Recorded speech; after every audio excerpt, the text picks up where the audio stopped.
अस्सलाम वालेकुम नाज़रीन। प्रोग्राम न्यूज़ टॉक में अवां खे चऊं था भलीकार ऐं पंहिंजे अॼु प्रोग्राम में पाण ॻाल्हि ॿोल कंदासीं त साल 2026 जी जेका शुरूआति आहे उहा अमरीकी सदर डोनाल्ड ट्रंप जंहिं इहो नारो हयो हो त उहो दुनिया में जंगनि जो ख़ात्मो करण लाइ आयो आहे, सो उन हिकिड़े मुल्क ते चढ़ाई सां हिन नए साल जी शुरूआति कई आहे। अव्हांजे इल्म में हूंदो त 3 जनवरी ते राति जो देरि सां अमरीकी फोर्सिस जेके आहिनि उन्हनि वेनेज़ुएला जे गादी वारे शहर ते हमिलो कयो ऐं उन दौरान वेनेज़ुएला जा जेके सदर हुआ निकोलस मादुरो उन्हनि खे संदसि घरवारी समेत गिरफ़्तार करे हू न्यूयॉर्क खणी विया, जॾहिं त उते बमबारी वग़ैरह बि थी, जंहिंजे नतीजे में काफ़ी नुक़सान बि थियो आहे। ऐं अॼु न्यूयॉर्क जी अदालत में पेश बि कयो वियो आहे।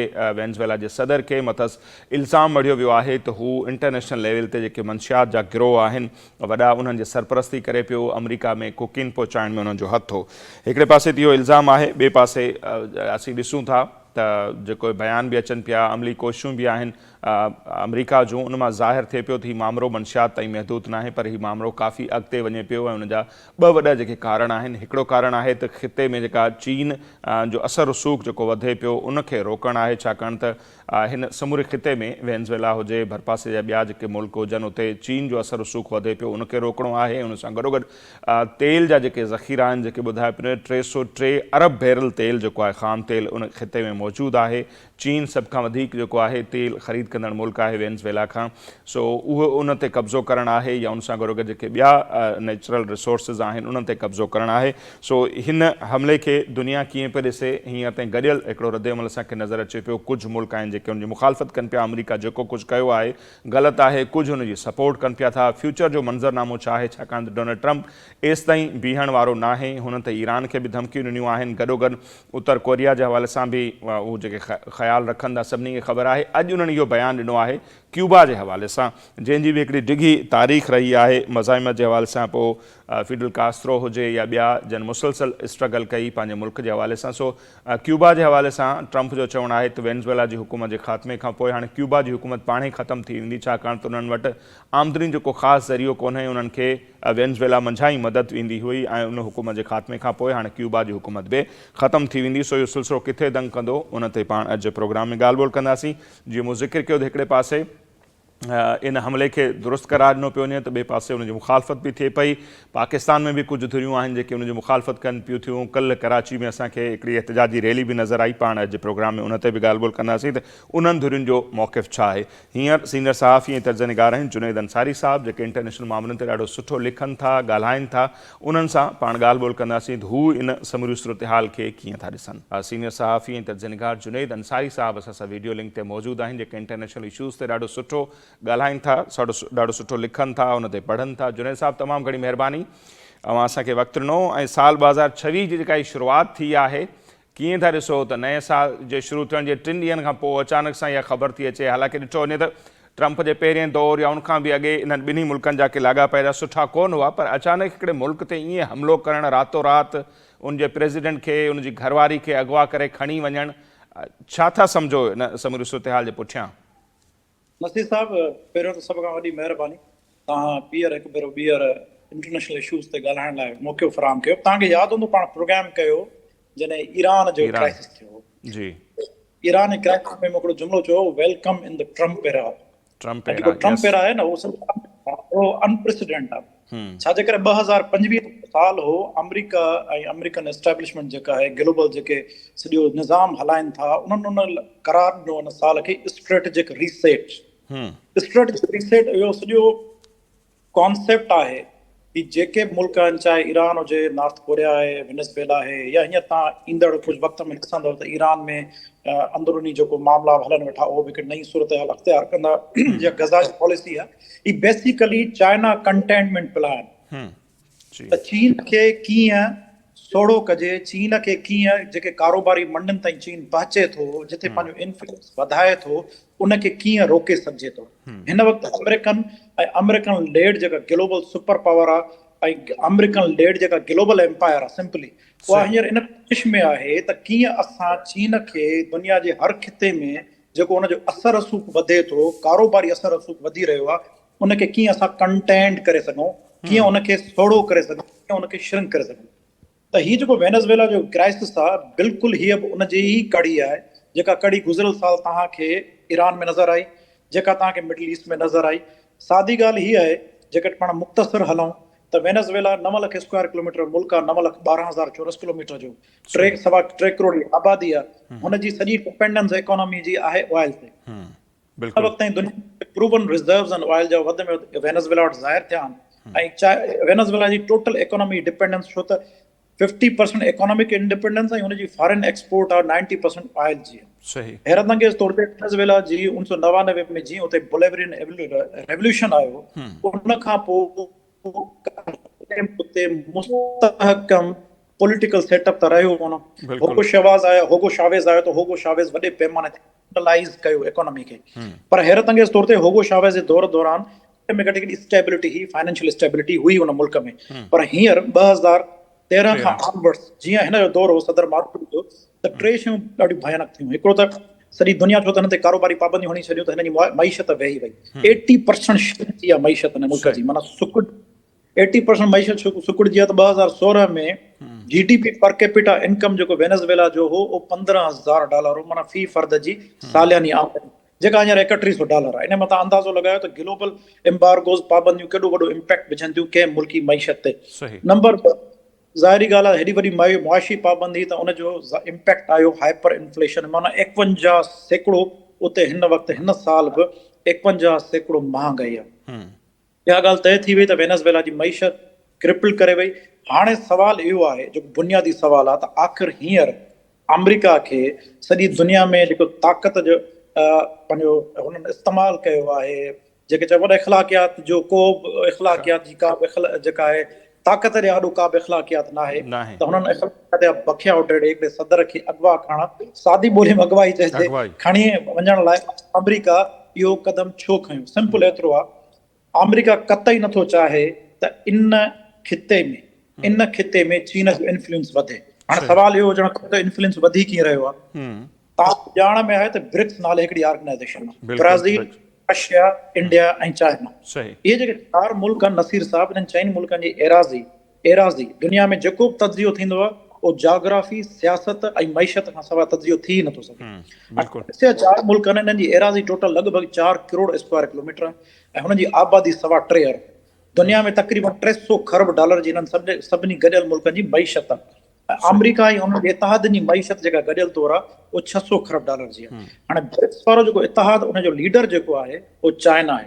हाणे चाइना अची करे अमेरिका जे पाड़े में कारोबारी मंडियुनि ते कब्ज़ो कयो वेठो आहे। सादी ॿोली में ॿुधायांव थो, ॾखिण अमेरिका जो वॾे वॾो मुल्क आहे ब्राज़ील, अर्जेंटीना आहे, बोलेविया आहे, कोलंबिया आहे। इन्हनि ख़ासि तौर ते ब्राज़ील 85 लख स्क्वायर किलोमीटर मुल्क आहे, 25 करोड़ आबादी आहे, वॾी मंडी आहे। हाणे चीन जो जेको इन्फ्लुएंस उते वधे वेठो, अमेरिका कतई तो कोन चाहींदो त एटलांटिक समुंड पार करे चीन हुनजे पाड़े में ऐं हुनजे पाड़े में इन्फ्लुएंस वधाए ऐं कारोबार करे। तव्हांखे यादि हूंदो 1962 में क्यूबन मिसाइल क्राइसिस थियो, क्यूबा मुल्क आहे, बिल्कुल उते छा थियो, जॾहिं अमेरिका वञी सेंटो ऐं सिएटो ठाहियो ऐं सोवियत यूनियन खे अंडर थ्रेट कयईं, त उन खां पोइ उन वक़्तु सोवियत यूनियन छा कयो, इंटरकॉन्टिनेंटल बैलिस्टिक मिसाइल जेके आहिनि ऐं पंहिंजा लॉन्चिंग पैड, माना न्यूक्लियर फैसिलिटीज़ जा लॉन्चिंग पैड उन क्यूबा में ठाहिया। त ऐं छा हो त सोवियत यूनियन त हमेशह पॉलिसी हिकिड़ी अख़्तियार कई, हार्ड स्ट्रेटजी, माना हथियारनि वारी। पर चाइना वटि स्ट्रेटजी आहे सॉफ्ट स्ट्रेटजी, माना कारोबारी। हाणे जेकॾहिं चीन अची करे ब्राज़ील सां कारोबार करे थो, चीन अची करे वेनेज़ुएला खां तेल ख़रीद करे थो, अमेरिका खे इहो कतई क़बूल न हूंदो त अमेरिका जे पाड़े में वेही करे चीन पंहिंजो कारोबारी इन्फ्लुएंस वधाए। ज़ाहिर आहे, जंहिं वटि मईशत जेको मुल्क कंट्रोल कंदो, सुभाणे हथियार उन वटि ईंदा ऐं स्ट्रेटेजिक इन्फ्लुएंस उन जो ई वधंदो ऐं वधणो आहे। त चीन बेसिकली सादिन ॿोली में ॿुधायो, देरो फिटाइण लाइ, उनजो इन्फ्लुएंस घटाइण लाइ ऐं यादि रखिजो, ब्राज़ील खे सिधो पैगाम आहे त तव्हां भले ब्रिक्स में ब्रिक्स जो जेको बी आहे, B for Brazil, R for Russia, I for India and C for China, उनखे सिधो पैगाम आहे ब्राज़ील खे त ॾखिण अमेरिका जो वॾो मुल्क आहीं, असांजो कारोबारी पार्टनर रहियो आहीं। छाजे करे हिन वक़्तु ब्राज़ील जो सदर जेको आहे, उहो सोशलिस्ट पार्टी जो आहे, उहो जेको स्टेट कंट्रोल इंस्टीट्यूशन खे यकीन रखे थो। ब्राज़ील खे सिधो पैगाम आहे त हिन इलाइक़े में कारोबारी इन्फ्लुएंस असां चाइना जो क़बूल न कंदासीं ऐं न असांखे करणो आहे। त हाणे ठीकु आहे, बिल्कुलु सही पिया चओ, जेके अंग खरीना ॾाढा ज़बरदस्त ऐं हटी करे जेके हिकिड़ा तज़िया थियनि पिया, अव्हां जो तर्जो हमेशह ॾाढो डीप हूंदो आहे, गहरो हूंदो आहे। त पोइ रशिया या चीन जेके आहिनि उन्हनि जी हिकमत अमली छा था ॾिसो, उहे छा इहो सभु कुझु बर्दाश्त कंदा रहंदा? अॼु बि असां ॾिसो त हिकिड़ो मज़मती बयानु थो अचे ॿिन्ही मुल्कनि जे तरफ़ां त भई इहो न थियणु खपे, इंटरनेशनल लॉ जी भञकड़ी आहे, या उन्हनि वटि कहिड़ी हिकमत अमली था ॾिसो? अॼु ट्रम्प साहिबु इहा ॻाल्हि बि कई आहे त हाणे जॾहिं वेनेज़ुएला जी हुकूमत वञे थी या हेठि मथे, त क्यूबा जी ऑलरेडी हली वेंदी, छाकाणि त उन्हनि खे फाइनेंशियल सपोर्ट हितां ई वेंदी हुई। त हाणे क्यूबा ते बि जेकॾहिं उहे अची था वञनि ऐं एॾी हिकिड़ी उनजी डिघी तारीख़ आहे, पाण ॾिसंदा आहियूं मज़ाहिमत जे हवाले सां सदाईं चे गेवेरा खां वठी हो ॿिया जेके मुख़्तलिफ़ उते लीडर रहिया, त पोइ छा था ॾिसो हिकमत अमली ते पाण जेकॾहिं अचूं? जी बिल्कुलु, तव्हां ॾाढो बहितरीनु सवाल कयो। टू द पॉइंट ॻाल्हि ॿुधायांव त मुंहिंजो ख़्यालु आहे जेको क्यूबा अमेरिका लाइ स्ट्रेटेजिक थ्रेट न आहे रहियो। क्यूबा में हिन वक़्तु अहिड़ी का फैसिलिटी न आहे जेका अमेरिका लाइ वॾो ख़तरो हुजे, नंबर वन। न कोई रूस ऐं चाइना वटि हिन वक़्तु, मां हिन वक़्त जी ॻाल्हि थो कयां, रूस खे त तव्हां छॾे ई ॾियो, रूस पंहिंजे पाड़े में बाहि लॻल आहे, यूक्रेन खे संभालण में पूरो आहे। रूस जे मईशत में एॾी वॾी सघ कान्हे। रूस वटि दुनिया खे ॾियण लाइ सिर्फ़ु 2 शयूं आहिनि, तेल, उनजा अघ किराए अमेरिका सॼो मैनिपुलेट करे रूस खे क़ाबू कयो वेठो आहे, बाक़ी हुन हथियार। कुल ताक़त आहे चीन वटि। चीन कारोबारी तौर क्यूबा खे एॾो वॾो पार्टनर सम्झे ई कोन थो, छाजे करे क्यूबा मुल्क जी एराज़ी 1,00,000-1.25 लाख स्क्वायर किलोमीटर जी, उनजी एॾी वॾी इकोनॉमी न। कोई चीन जो इहो ख़्यालु आहे क्यूबा में 1962 जीअं सोवियत यूनियन उते इंटरकॉन्टिनेंटल बैलिस्टिक मिसाइल फैसिलिटीज़ ठाहियूं ऐं अमेरिका खे स्ट्रेटेजिक थ्रेट में कन्वर्ट कयो, त अहिड़ो कुझु बि कोन थींदो। क्यूबा साइड लाइन आहे। असुल जेको थ्रेट आहे मेनलैंड साउथ अमेरिका जा मुल्क आहिनि। साउथ अमेरिका वॾो कॉन्टिनेंट आहे, उनमें ब्राज़ील आहे, अर्जेंटीना वॾो मुल्क आहे, 1,00,000 चौरस किलोमीटर जो मुल्क आहे ऐं उनमें वॾो पोटेंशियल आहे कारोबारी। इन लाइ अॼु ताईं अमेरिका ऐं वेस्टर्न वर्ल्ड एॾी ज़िंदगी मां पहिरियां में हिकिड़ी हक़ीक़त आहे मफ़ादनि जी रांदि जी, त उन्हनि जी इकोनॉमी खे बि उथणु कोन ॾिनो आहे, त डिपेंडेंसी उन्हनि जी हुजे। अमेरिका लाइ ॿियो हिते वॾो मसइलो आहे मैक्सिको, छो त मैक्सिको बि अमेरिका ईअं ई क़ाबू रखणु चाहे थो। हाणे तव्हांजो सवाल आहे त चीन ऐं रूस छा कंदा? ॾिसो, तव्हांखे यादि हूंदो पाण तव्हांजे प्रोग्राम में तजियो कयो हो त ईरान जे मामले में बि केतिरो हिकिड़ो कंट्रोल्ड रिस्पॉन्स हो चाइना जो या रूस, हुन में हुननि कुझु न कयो, छाकाणि त हिन वक़्तु दुनिया में, हिन वक़्तु जॾहिं पाण 2026 में ॻाल्हायूं वेठा, हिन वक़्तु अमेरिका उन पोज़ीशन में आहे ऐं अमेरिका लेड ब्लॉक उन पोज़ीशन में आहे जेको बाउंड्रीज़ फेराए सघे थो ऐं हुकूमतुनि खे किराए सघे थो पंहिंजे मफ़ादनि में। चीन जे मफ़ाद में हिन वक़्तु हिकिड़ी शइ आहे त सिंपली इंतज़ार करे कुझु साल ऐं उहो पंहिंजे कारोबार जे ज़रिए एतिरो फैलाव करे वञे, एतिरो पेनिट्रेट करे वञे जो हुनखे जंग करण जी ज़रूरत न पए, पर बग़ैर जंग जे सभु शयूं हासिल करे वञे। ऐं चीन उन हिकमत अमली ते हले वेठो। अमेरिका ॿिनि स्ट्रेटेजीज़ ते हले थो। ग्लोबल डिप्लोमेसी में 2 स्ट्रेटेजीज़ उन जेको आहे डिस्कस थींदियूं आहिनि, हिकिड़ी हार्ड पावर स्ट्रेटेजी, ॿी सॉफ्ट पावर स्ट्रेटेजी। अमेरिका वटि हिन वक़्तु 2 स्ट्रेटेजीज़ आहिनि। हार्ड पावर माना डंडो बि ॾेखारे थो, सॉफ्ट पावर माना मईशत जे ज़रिए ऐं पंहिंजे कल्चरल इन्फ्लुएंस जे ज़रिए हले थो। पर China purely soft power strategy ते हले वेठो। छाजे करे? चाइना जी हिन वक़्तु टोटल मईशत आहे $200 खरब, $20 ट्रिलियन। अमेरिका जी मईशत आहे $300 खरब, माना $30 ट्रिलियन। बिल्कुलु चाइना ग्रोइंग फोर्स आहे। चाइना खे ख़बर आहे हिकिड़ी फितरी राह खे केरु रोके ई नथो सघे।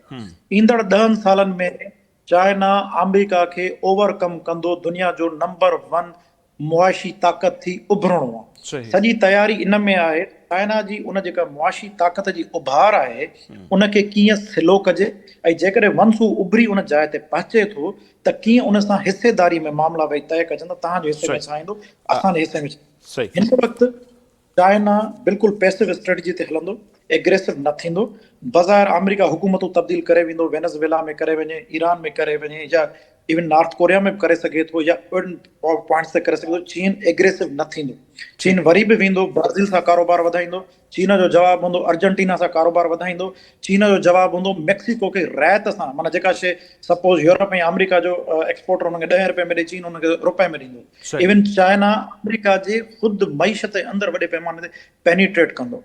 हुननि जो जवाबु ॿियो हूंदो, हुननि जो जवाबु हथियारनि वारो, कब्ज़े वारो न हूंदो। ठीकु।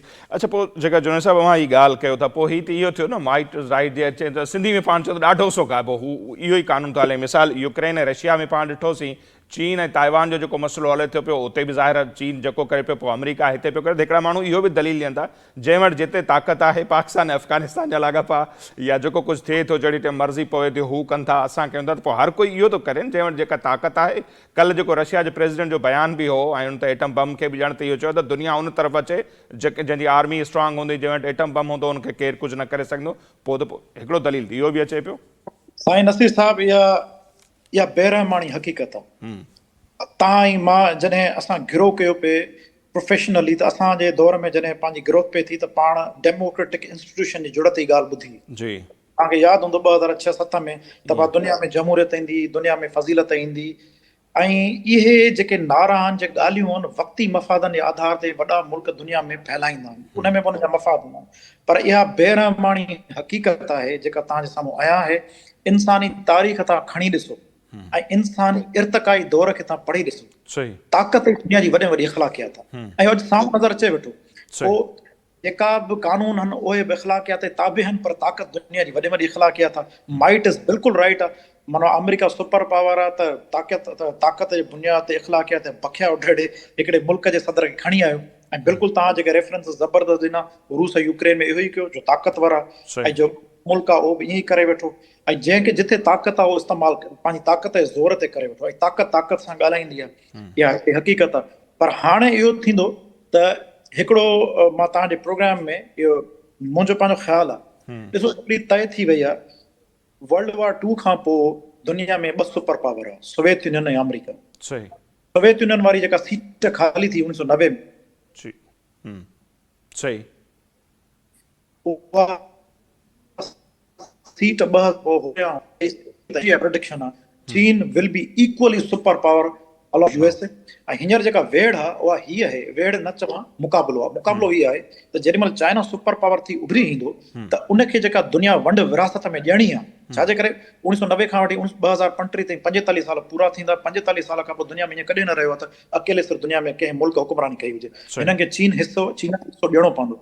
हाणे ही हिन कोशिश में आहिनि यूरोप सुकुड़जी रहियो आहे ऐं 10 सालनि खां पोइ वधीक सुकुड़जी वेंदो यूरोप जी आबादी घटि आहे ऐं आबादी एल्डरली पॉपुलेशन आहे वॾी एज वारा आहिनि उन यंग पॉपुलेशन न आहे उन्हनि जी प्रोडक्टिविटी जापान में वॾो क्राइसिस आहे एल्डरली पॉपुलेशन जो रूस में वॾो क्राइसिस आहे उनजे निस्बत इंडिया ऐं चाइना में या हिन पंहिंजे खिते में पाकिस्तान में यंग पॉपुलेशन आहे त जिन में यंग पॉपुलेशन आहे जिन जी एनर्जेटिक पॉपुलेशन आहे उहे वधीक एनर्जेटिक फॉर्म में नज़र ईंदा ऐं नतीजो हीउ थींदो त जेके मौक़िया हूंदा 10 सालनि खां पोइ उन में ग्लोबल लीडरशिप में चाहिनि था त जेका वंड विरासत कयूं दुनिया में उनमें चीन खे हिसो घटि ॾियणो त पवंदो सुपर पावर चाइना थियणो आहे पर उनखे घटि ॾियूं ही सॼी स्ट्रेटेजिक प्लानिंग में आहे ऐं तव्हांखे फ्यूचर में नज़र ईंदो हिन ई साल में गज़ा में ईरान में इवन नॉर्थ कोरिया में बि शयूं तव्हांखे कुझु ईअं नज़र ईंदियूं जंहिंसां कंटेनमेंट पॉलिसी ते अमल थींदो पर हिकिड़ी ॻाल्हि यादि रखिजो चाइना खे कंटेनमेंट पॉलिसी में ही एतिरो कामयाबु न वेंदा चीन वॾो देव आहे 1 अरब 40 करोड़ जो मुल्क आहे 96 लख स्क्वायर किलोमीटर एरिया आहे ऐं 7000 साल तहज़ीब आहे उनखे एतिरो सुख न सघंदा उनखे हिसो ॾियणो पवंदो। सही अच्छा हाणे आख़िर में जुनैद साहब हिकिड़ो तर्जुमो इहो बि हले पियो जेको यकीनन अव्हांजी नज़र मां बि गुज़रियो हूंदो कुझु माण्हू चवनि था त भई हीउ जेको नओं वियतनाम बि साबित थी सघे थो अमेरिका जे लाइ इन्हनि जो केतिरो चांस थो नज़र अचे जेके हिकिड़ा पुरुमीद माण्हू आहिनि या जेके अमेरिका खे पसंदि नथा कनि खणी चऊं त उन्हनि जे तरफ़ां इहो चवणु आहे छाकाणि ॾिसूं पिया हुनजी जेका नाइब सदर आहे उहा अञा ताईं ट्रंप जे ॻाल्हियुनि में नथी अचे दो के अॼु ट्रंप धमकी ॾिनी आहे जेकॾहिं अव्हां ताउन न कयो त तव्हांजो हशर जेको आहे हिन प्रेसिडेंट खां वधीक ख़राबु थींदो मे बि उन्हनि खे मारे बि सघनि था कुझु बि करे सघनि था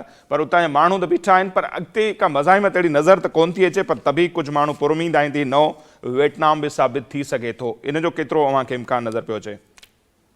मां इन जेको आहे लाइन खे एतिरो बाहि नथो कयां मूंखे नथो लॻे ईअं थींदो छाकाणि जो रीज़न तव्हांखे वरी हिकिड़ो ॾिसो तव्हां या असां सभु जेके पाकिस्तान में वेठा आहियूं असां हालात जो तजियो ग्लोबल स्पेक्ट्रम में कयूं था जी ग्लोबली थिए ग्लोबल फिनामिना में जीअं मुंहिंजो ख़्यालु हो अवां जाॾो पेश कयोसीं त ग्लोबल वर्ल्ड ऑर्डर में शयूं किथे थियूं वरी जेकॾहिं डीप वेंदासीं न मुल्की हालात हाणे 3.25 करोड़ जी पॉपुलेशन आहे हाइपर इन्फ्लेशन आहे 51% महांगाई आहे तव्हांखे हैरत अंगेज़ ते ॻाल्हि ॿुधायां 2013 खां पोइ साउथ अमेरिका कॉन्टिनेंट में वॾे में वॾी जेका माइग्रेशन थी आहे वेनेज़ुएला मां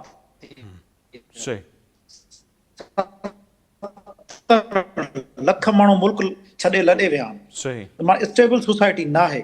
ऐं उन खां पोइ 2020 में जेका इलेक्शन थी आहे, सदर मादुरो त हारजी चुको, अपोज़िशन वारा खटे चुका, सुप्रीम कोर्ट खे पाण सां गॾाए ज़ोरी इक़्तिदार ते काबिज़ थी वेठो।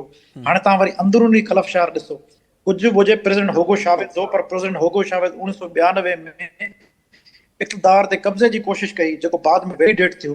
त सोसाइटी में अंदरि क्राइसिस वॾो मौजूदु सही आहे। उन क्राइसिस खे ॾिसी करे हाणे जेका सोशलिस्ट पार्टी आहे उतां जी वेनेज़ुएला, सभु त उन सां सहमत त कोन आहिनि न। सोसाइटी विरहायल आहे, उहा सोसाइटी ॿिए पासे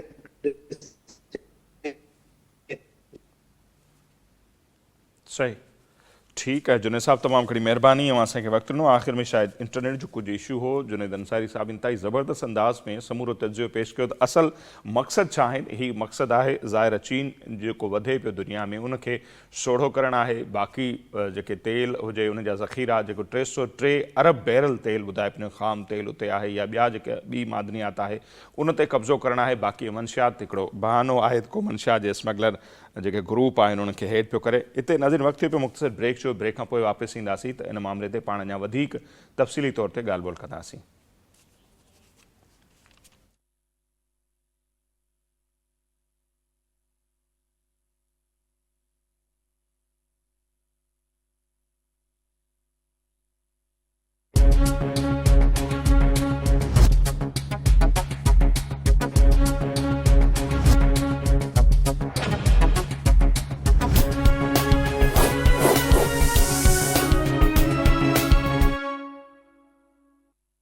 जी नाज़िम, ब्रेक खां पोइ हिकु भेरो ॿीहर प्रोग्राम में अव्हांखे चऊं था भलीकार। पाण ॻाल्हि ॿोल करे रहिया आहियूं इंटरनेशनल लेवल ते जेका सूरत हाल जुड़ी आहे। नए साल जी शुरूआति में ई वेनेज़ुएला ते जेको हमिलो कयो वियो अमेरिका जे तरफ़ां, उन जे सदर खे असां त इहो ई चऊं था जे अंदाज़ में अगवा कयो वियो आहे, उन ते ई पाण वधीक ॻाल्हि ॿोल कंदासीं।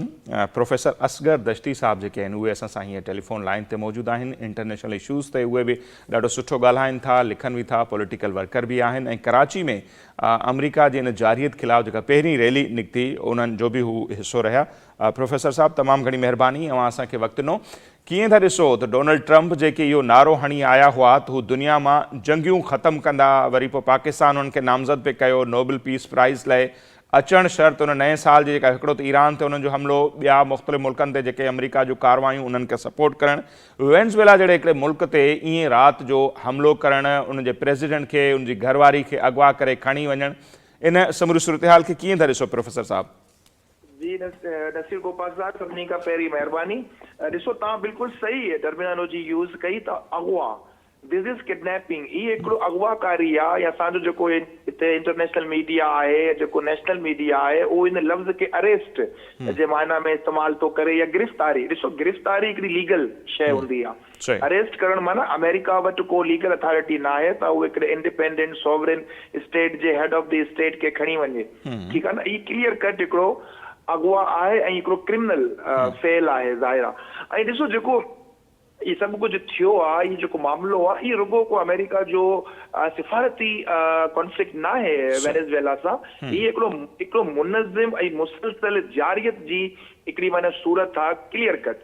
ऐं जंहिंमें तव्हां ॾिसो त माशी पाबंदियुनि जे ज़रिए, सियासी मुदाख़लत जे ज़रिए, खुफ़िया कारवायूं, एम्बार्गो, नाकाबंदियूं ऐं मीडिया जे ज़रिए जेको हिकिड़ो बयानियो असांजे साम्हूं थो अचे, जेको मां ॾिसां थो त इहो बयानियो इंटरनेशनली BBC हुजे, CNN हुजे, ABC, Fox News, Washington Post, Wall Street Journal जहिड़ा जेका वॾा वॾा कॉर्पोरेट मीडिया जा इदारा आहिनि, उहो बाक़ाइदा अमेरिकन इन एक्ट खे लेजिटिमाइज़ ॾेखारण जी कोशिश कनि था। जॾहिं तव्हां ॾिसो त हिकिड़ो साम्राज्यत आहे, हिकिड़ो क्लियर कट साम्राजी जारियत आहे जेको तेल जे ख़ातिर आहे। छो त अमेरिका जा जेका कॉर्पोरेट सेक्टर्स आहिनि उन्हनि खे तेल जी ज़रूरत आहे वेनेज़ुएला जी, ऐं दुनिया खे ख़बर आहे त वेनेज़ुएला वटि तेल जा वॾा रिज़र्व्स आहिनि। इहो हिकिड़ो मामलो आहे, तेल जे करे इहे सभु शइ थिए पियो। अच्छा, कुछ माण्हू इनखे ईअं बि लिंक कनि था त जेको इन समूरे दुनिया में बल्कि नयो सुपर पावर तौरु जेको चीन उभरे पियो थो, वेनेज़ुएला सां उनजा रिलेशन, उनखां तेल ख़रीद करणु, ॿियनि मुल्कनि ताईं पहुचणु, त ही चीन खे बि हिकिड़ो सोढ़ो करण जी, कट करण जी बि हिकिड़ी कोशिशि आहे। माण्हू उनखे इन एंगल सां बि ॾिसनि पिया। जी जी बिल्कुल, मां पाण हिन ते लिखियो आहे त जेको वेनेज़ुएला जो इतिहादु हुयो चीन सां ई इतिहादु हुयो, ऐं वेनेज़ुएला यूहान में इवन रॉबेल में बि रूस सां चीन सां हिकिड़ो न्यू सिस्टम जे तहत, यानी कि हिकिड़ी डी डॉलराइज़ेशन जो प्रोसेस वेनेज़ुएला स्टार्ट कयो हो चीन सां गॾु। ऐं ज़ाहिर त अमेरिका खे जेको इहे डी डॉलराइज़ेशन आहे या जेको डॉलर जे अगेंस्ट जेको ॿिया करेंसीज़ आहिनि हुन में ज़ाहिर वापार अमेरिका जी सरमायादारी जे लाइ हिकिड़ो वॾो दचको आहे, ऐं सभई जेको ई इतिहाद हले पियो, चीन हिन में हिकिड़ो मतिलबु वॾे हिकिड़े इमर्जिंग पावर जे करे साम्हूं आयो आहे। ऐं हिकिड़ो अंदाज़ो हुयो असां सभिनी खे त अॻिते हली 5-10 सालनि में हिकिड़ो अल्टरनेटिव सिस्टम अची सघे थो, पर जेको अमेरिका डायरेक्ट जेको ही एग्रेशन कयो आहे, हीअ माना हुननि जी सरमायादारी निज़ाम जो हिकिड़ो डपु आहे, हीअ पाण अमेरिका बेचैन थियो आहे त मुंहिंजो जेको लिबरल इकोनॉमिक मॉडल आहे, जेको अमेरिका जी हिकिड़ी माना हाणे हिकिड़ी ताक़त आहे हुनजी, त सॼी दुनिया में पंहिंजे हिकिड़े इंपीरियलिस्ट ऐं कैपिटलिस्ट जेको किरदारु आहे हुनजे ज़रिए रूल करे, त इहो आहे बिल्कुलु तव्हांजी ॻाल्हि बिल्कुलु सही आहे। अच्छा, हाणे हिकिड़े पासे ॾिसो था त वेनेज़ुएला ते त उन्हनि हमिलो कयो, उन प्रेसिडेंट खे खणी विया। अॼु जेको ट्रम्प साहिब जो बयानु आहे उनमें त इहो बि चवंदा त हाणे वेनेज़ुएला जी हुकूमत जॾहिं कमज़ोर थी ख़तमु थी त हाणे क्यूबा पाण मुरादो क्यूबा जी जेका हुकूमत आहे, हालांकि उन एॾी मज़ाहिमत जी तारीख़ आहे क्यूबा जी, चवंदा त उहा हुकूमत या क्यूबा पाणे किरी पवंदो, छाकाणि त उन्हनि खे सपोर्ट घणी वेनेज़ुएला मां वेंदी। त माना अण सिधी रीति उन हिकिड़े तीर सां ॿ शिकार कया आहिनि। ईंदड़ ॾींहंनि में क्यूबा जी छा सिचुएशन ॾिसो पिया प्रोफेसर साहब? ॾिसो, इहे तव्हां बिल्कुलु हिकिड़ी तव्हांजी ॻाल्हि सही आहे। अगरि इन सूरतहाल खे जेकॾहिं असां हिकिड़ो मजमूई ऐं फ़िक्री ज़ाविये सां ॾिसूं त असांखे नज़र ईंदो आहे त ॾिसो अमेरिका क्यूबा ऐं कोलंबिया खे ॾिनल धमकियुनि जे ज़रिए पंहिंजो एक्चुअली जेको असरु आहे उहो लैटिन अमेरिका में पंहिंजी बालदस्ती खे ॿीहर मुनज़िम करण जी हिकिड़ी कोशिश में आहे, छाकाणि त सर्द जंग जे ख़ात्मे जे बावजूद बि अमेरिका इन इलाइक़े में माना जेको तव्हां मिंडो डॉक्टरनि खे बि ॾिसो त जेको इहे लैटिन अमेरिका जो इलाइक़ो आहे या कैरेबियन जो जेको बि इलाइक़ो आहे, इन इलाइक़े खे कॾहिं बि मुकमल तौर ते हिकिड़े आज़ादु सियासी फिज़ा में साह वठणु न ॾिनो कॾहिं बि अमेरिका हिन खे। ऐं क्यूबा जे हवाले सां त ॾिसो त सालनि जी जेको पाबंदियूं वारी पॉलिसियूं आहिनि, सिफ़ारती दबाव आहे, क्यूबा खे पॉलिटिकली आइसोलेट करण वारी जेको पॉलिसी आहे, इहे ज़ाहिर कंदो आहे त जेको बि रियासत अमेरिकी सरमायादाराना निज़ाम या जेको अमेरिकी ख़ारिजा पॉलिसी आहे, जेको बेसिकली कारपोरेट ख़ारिजा पॉलिसी आहे, मल्टीनेशनल जी ख़ारिजा पॉलिसी आहे, या अमेरिकन रियासत या डोनाल्ड ट्रम्प उनखे जस्ट रिप्रेज़ेंट थो करे या उनजी हिकिड़ी जस्ट रिफ्लेक्शन आहे अमेरिकी रियासत, उहो बसि उन ख़ारिजा पॉलिसी खां केर बि मुल्क न हटे, जेको हटंदो असांजी ख़ारिजा पॉलिसी जे अगेंस्ट वेंदो त असां उनखे पोइ माना सज़ा ॾींदासीं। ऐं तव्हां ॾिसो त कोलंबिया हिते लैटिन अमेरिका में तारीख़ी तौर ते अमेरिका जो हिकिड़ो वेझो तमामु क़रीब इतिहादी बि रहियो आहे, पर हाणे उते कोलंबिया जी जेको सूरतहाल आहे उते दाख़िली जेको सियासी तब्दीलियूं आहिनि, उते जेको अवामी सतह ते जेको लेफ्ट विंग जो जेको उभार आहे, जेको रुझान आहे, ऐं सारी इहे सभु शयूं वाशिंगटन खे बेचैन करे छॾियो आहे। तंहिं करे ई दबाव जे ज़रिए धमकियुनि जे ज़रिए हिन मुल्कनि खे ॿीहर जेको आहे अमरीकी मफ़ादनि जे हिकिड़े दायरे में खणी अचण जी कोशिश बहरहाल जारी आहे। ऐं इन तनाज़ुर में मां सम्झां थो त इहे धमकियूं इहे कंहिं बि इख़लाक़ी या क़ानूनी फ्रेम में न आहिनि, इहे क्लियर कट हिकिड़ो साम्राजी ताक़त जी सियासत जो हिकिड़ो माना उघाड़ो इज़हार आहे। इनखे मां ईअं ॾिसंदो आहियां। सही। अच्छा प्रोफेसर साहब, असां ॾिसूं था त होगो शावेज़ जो पूरो दौर ऐं उन खां पोइ ज़ाहिर आहे उनखे जेका बीमारी थी, उन खां पोइ हिन माण्हू जो मादोरो जो अचणु इक़्तिदार में, त को तासुर इहो बि आहे इंटरनेशनल मीडिया जे थ्रू जेके ख़बरूं अचनि थियूं त को उतां जा माण्हू इन जी गवर्नमेंट मां एतिरो ख़ुशि न हुआ, भले न हुजनि पर कंहिं मुल्क खे इहो अख़्तियार कोन्हे त उन ते चढ़ाई करे उनजे प्रेसिडेंट खे खणी वञे, पाण उनजी मज़म्मत था कयूं। हिकिड़ो त इहो, बाक़ी चवंदा त हाणे ॾिसूं था त जेका उते महांगाई जी शरह तमामु घणी आहे ऐं 3.5 करोड़ जी पॉपुलेशन मां 70 लख माण्हू जेके आहिनि उहे पंहिंजो मुल्क छॾे ॿियनि मुल्कनि ॾे हलिया विया हुजनि, या 2020 वारी जेका इलेक्शन थी मादोरो जेको हाराइजी वियो, जेको तासुर आहे, पोइ सुप्रीम कोर्ट खे मिलाए वरी इक़्तिदार में अचणु, त उनजी तर्ज़ हुकुमरानी ते बि त खोड़ सारियूं आङुरियूं उथनि थियूं ऐं तासुर इहो आहे त उतां जा माण्हू बि उन मां को एतिरो ख़ुशि न हुआ जेतिरा शावेज़ मां ख़ुशि हुआ। ॾिसो बुनियादी सवाल इहो आहे त हिकिड़े मुल्क ते जॾहिं तव्हां ॾहाकनि खां सालनि खां माशी पाबंदियूं तव्हां मतिलबु उते कंदा आहियो, मुल्क हिकिड़ी एम्बार्गो जी सूरतयाल में आहे, इंटरनेशनल पाबंदियूं हुन मुल्क ते आहिनि, पोइ उहो मुल्क काॾे वेंदो? उहो मुल्क ज़ाहिर आहे बेरोज़गारी, बदमनी, महांगाई, गुरबत ऐं माशी ब्रेकडाउन जो शिकार थींदो। हीअ त हर कंहिं ॻाल्हाईंदो आहे त बाबा वेनेज़ुएला में जेको आहे उहो इन्फ्लेशन आहे, ॾिसो माण्हुनि वटि सहूलियत कोन्हे, बोलिवेरियन जेको रेवोल्यूशन आहे जेको तव्हां कनेक्ट कयो योगो चावेस सां, उहो जेको आहे कंप्लीट न थी सघियो, या माडोरो जेको वरी आयो त उहो ट्रिकल डाउन पॉलिसीज़ ते अमल न करे सघियो। बाबा हिननि जे पुठियां जेका मेजर रीज़न्स आहिनि उहो त अमेरिकी डोमिनेशन या अमेरिकी जेको इंटरवेंशन आहे हिकिड़े अहिड़े मुल्क वटि जंहिं वटि दुनिया में सभिनी खां वधीक तेल जा ज़खायर हुजनि, ऐं उहो मुल्क अहिड़ो बर्बाद हुजे, माना सऊदी अरब खे तव्हां ॾिसो, तव्हां ॿियनि मुल्कनि खे ॾिसो, कुवैत खे ॾिसो, कतर खे ॾिसो, इहे दुनिया जा अमीर तरीन कंट्रीज़ में शामिल थींदा आहिनि। जॾहिं हुननि जे मुक़ाबले में तव्हां ईरान खे ॾिसो, ईरान वटि बि एतिरो ई तेल आहे पर उहो ग़रीब आहे, उते बि मुज़ाहिरा पिया हलनि। तव्हां वरी वेनेज़ुएला खे ॾिसो, हुन वटि सभिनी खां तेल आहे पर उहो बि परेशान आहे। छो त ई जेको हिकिड़ो इकोनॉमिक सिस्टम आहे न, ई ओपेक बेसिकली छा आहे, या तेल जा जेका बि अंग या तादाद या जेको क़ीमतूं जेको प्राइस तय थींदियूं आहिनि, इन मार्केट ते बहरहाल UN जे ज़रिए, वर्ल्ड बैंक जे ज़रिए, IMF जे ज़रिए अमेरिकन इन्फ्लुएंस आहे। ऐं हर मुल्क खे भली केतिरा वसाइल हुजनि, केतिरा बि रिसोर्सिस हुजनि, ऐं अमेरिकन एक्सपर्टीज़ आहे, अमेरिकन CIA जो हिकिड़ो हिस्टोरिकली बैकग्राउंड रहियो आहे, त उहो हर मुल्क में ॾिसो जिते किथे बि तज़ादात हूंदा आहिनि, घर में बि तज़ादात हूंदा आहिनि, उते बि कॉन्फ्लिक्ट आहे, ऐं ज़ाहिर अवाम पंहिंजी रियासत खां ख़ुशि न आहे। ई अवाम जो हक़ आहे त उहो प्रोटेस्ट करे, वो पंहिंजी रियासत जे अगेंस्ट, पंहिंजी रियासत जी पॉलिसीज़ जे अगेंस्ट प्रोटेस्ट करे, पर इहे अवाम ऐं रियासत जो हिकिड़ो पंहिंजो किरदारु आहे। अमेरिका खे कहिड़ी इख़्लाक़ी हैसियत सां या कहिड़े लीगल हैसियत सां इहे हक़ आहे, इहे इख्तियार आहे, त उहो ॿियनि मुल्कनि जे अंदरूनी मामलातनि में जेको आहे मुदाख़लत कनि। ऐं हाणे त अमेरिका जे लाइ सॼी शइ जी डिबेट ई ख़तम थी वई आहे, उहो हाणे ओपनली धमकियूं थो ॾिए, ऐं इहो हींअर नज़रसानी पोइ दश्ती साहब बि जेके इंटरनेशनल इदारा आहिनि, यूनाइटेड नेशन जो इदारो, उनखां पोइ सलामती कौंसिल जो इदारो, पोइ उहे छा पिया कनि, उन्हनि जो रोल छा पिया ॾिसो? ईअं त पोइ सुभाणे ट्रंप जी मर्ज़ी पवे त आयतुल्लाह अली खामनाई खे खणी अचे, कंहिं ॿिए मुल्क जे कंहिं सरबराह खे खणी सघे थो, पोइ इहे इंटरनेशनल इदारा छा था कनि? इन समूरी सूरतहाल में रशिया ऐं चीन खे अवां किथे बीठल ॾिसो था?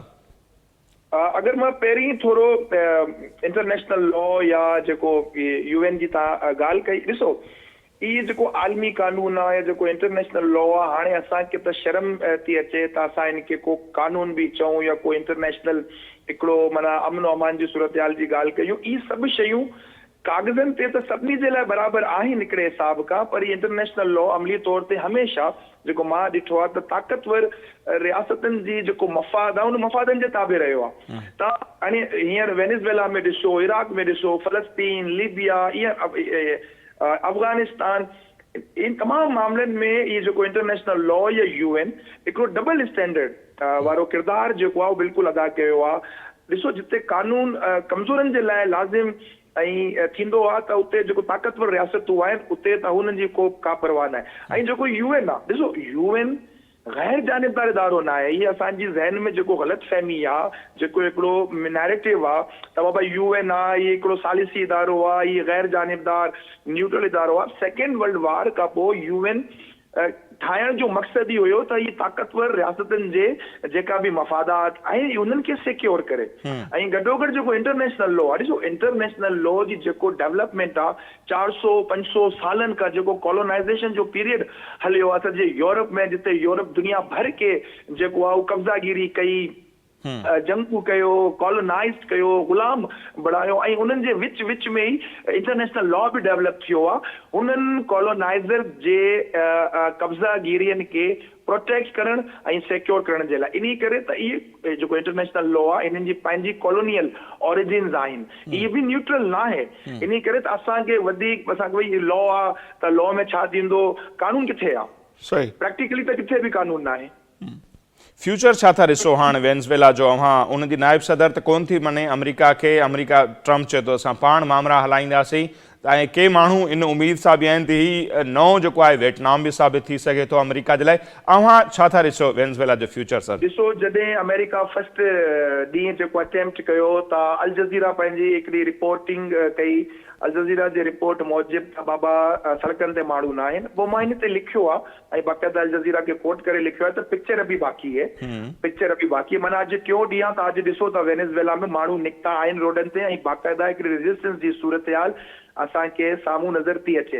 ॾिसो, हिकिड़ो ओचितो सडनली हिकिड़ो अटैक थींदो आहे त माण्हू अवाम या ॿिया जेका अवामी तंज़ीमूं आहिनि इहे फौरी रद्द अमल या फौरी रिएक्शन जे लाइ कॾहिं कॾहिं तयारु न बि हूंदा आहिनि। पर तव्हां ॾिसो, इराक में घणी लंबी हिकिड़ी मज़ाहिमत असां ॾिठो हुते, इवन असां अफ़गानिस्तान में ॾिठो, तव्हां वियतनाम जी ॻाल्हि कई, उते असां हिस्टोरिकली हिकिड़ी वॾी जेको मज़ाहिमत जेको हली आहे इहे बहरहाल सोलो न थींदो अमेरिका जे लाइ अगरि वेनेज़ुएला जी अवाम ज़ाहिर आहे त।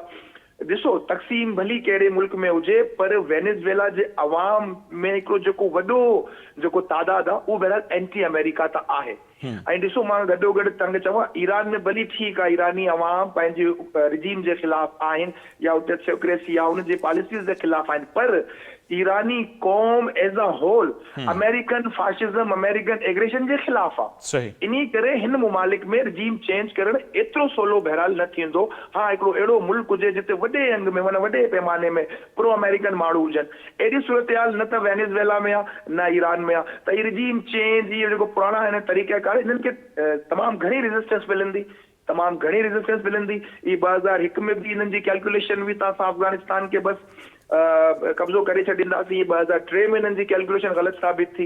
रेजिस्टेंस हिननि खे मिलंदी बहरहाल ऐं सपोर्ट न मिलंदी। हींअर ख़ुदि अमेरिका में डोनाल्ड ट्रम्प जे ख़िलाफ़ जेका आहिनि मुज़ाहिरा स्टार्ट थिया आहिनि त डोनाल्ड ट्रम्प जेको कुझु कयो आहे वेनेज़ुएला में अमेरिका जे अंदरि खां इख़्तिलाफ़ी आवाज़ूं ऐं जेको डिसेंडिंग वॉइसिस असांखे नज़र पिया अचनि। प्रोफेसर साहब, आख़िर में मूं अव्हांजी तकरीर बि ॿुधी पे प्रेस क्लब वारी त अव्हां पाकिस्तान जी हुकूमत सां मुखातिब हुआ त हाणे हिकिड़े पासे ट्रम्प साहब जेको कुझु कनि पिया, दुनिया में जेको क़त्लेआम थिए पियो, वसीलनि ते कब्ज़ा थियनि पिया, सरेआम धमकियूं ॾियनि पिया, माण्हुनि खे अगवा करे खणी पिया वञनि, असांजी क़यादत उनखे नोबेल पीस प्राइज़ लाइ वेठी थी नामज़द करे, इनखे कीअं था ॾिसो? हुकूमती लेवल ते को अहिड़ो ख़ासि रद्दमल बि कोन आयो? इंतिहाई